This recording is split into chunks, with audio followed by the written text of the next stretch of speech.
अस्सलाम guys, welcome back to my channel. कैसे हैं मेरे व्यूवर्स? मुझे उम्मीद है आप सब खैरियत से होंगे। आपको जैसे कि पीछे की क्राउड की आवाज़ आ रही है, आज हम ख्वाजा गरीब नवाज़ की चादर शरीफ में आए हैं और मेरी आप सबसे गुजारिश है वीडियो आप पूरी देखिएगा। अगर वीडियो पसंद आए तो लाइक कमेंट एंड शेयर करना ना भूलिएगा और आप भी मेरे साथ दुआ मांगें।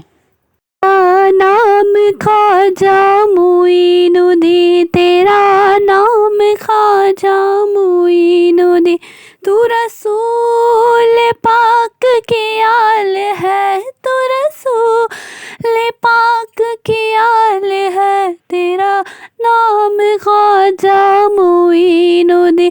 मेरा बिगड़ा वक्त सवार दो मेरा ख्वाजा, अब तो नवाज दो मेरे ख्वाजा, अब तो नवाज दो। तेरी एक निगाह की बात है, तेरी एक निगाह की बात है, मेरी जिंदगी का सवाल है, मेरी जिंदगी का सवाल है। तेरा नाम ख्वाजा मोइनुद्दीन, तेरा नाम ख्वाजा मोइनुद्दीन।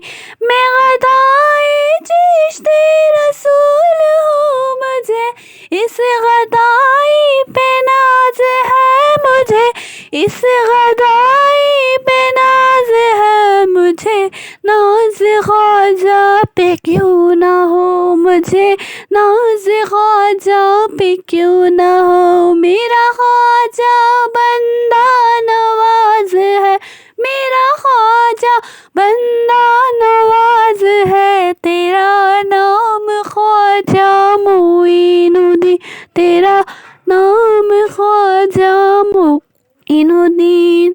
माशाल्लाह, सुबहान अल्लाह। दुआ कौनैन ने अपनी प्यारी सी आवाज़ में ख्वाजा गरीब नवाज़ की शान में मनक़बत बयान करी है। उम्मीद करती हूँ आप लोगों को भी ये मनक़बत पसंद आएगी। पसंद आए तो लाइक कमेंट एंड शेयर करना ना भूलें। अल्लाह हाफ़िज़, अल्लाह निगहबान।